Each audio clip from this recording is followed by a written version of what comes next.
was haram and riba. But an unequal exchange of camels was not. That Ali radiallahu ta'ala anhu exchanged one camel for 4, or one camel for 20, I think.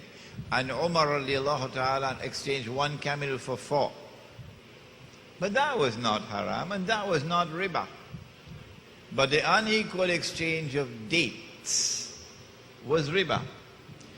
And why was it riba? In answering that question, we are introduced to the subject of what is money in Islam. What is money in the Quran? What is money in the Sunnah? I gave this lecture at Darul Uloom Newcastle in South Africa. And the head of the Darul Uloom, may Allah have mercy on his soul, the Venerable Maulana Sima, was 80-something years of age. He just died recently. The old man was sitting there for 2 hours for the lecture. And at the end of the lecture, he said to me, "We have to teach this subject in the Darul Uloom." Meaning, it's not taught. It's not taught. The Prophet said, sallallahu ta'ala alayhi wa sallam, he gave a command.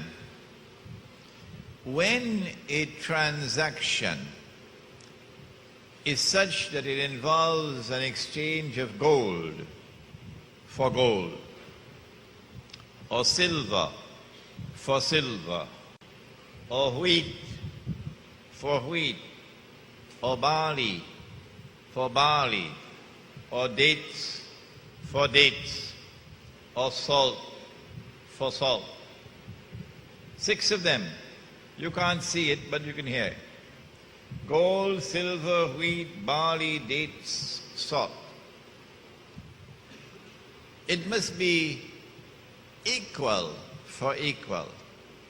You cannot have an unequal exchange.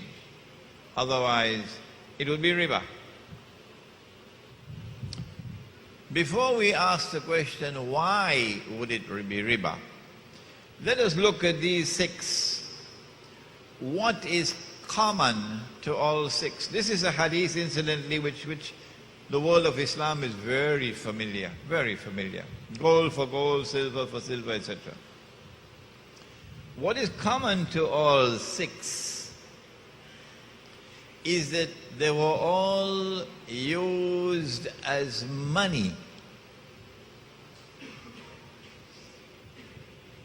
That when gold or silver coins were in scarce supply in the market, in Medina, they would use dates as money.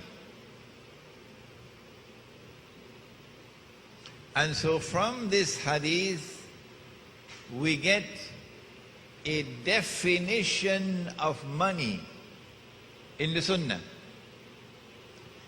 That money was either precious metals, gold and silver, or commodities of food consumption, which were in abundant supply in the market, and which had a shelf life. So you wouldn't use mangoes as money, because your money would be rotting. What was common to all of these 6 is that the value of the money was inside the money. The money had intrinsic value. What was common to all 6 is that the value of the money, despite fluctuations based on demand and supply, the value was always value created by Allah. And so we get the definition of money in the Sunnah. Because dates were used as money, if we allowed an unequal exchange of dates, then I can lend money on interest. I just give you 1 kilogram and you will return to me 2 kilograms after 1 year. So you will open the door for the moneylender if you allow an unequal exchange of money, the same money being used on both sides. But you could not use animals as money, because you know the one, I got a goat as my salary, and I was taking the goat home. The goat fell down, died. So when I reached home, I said to my wife, salary died. Salary died. So she said, go tell the boss.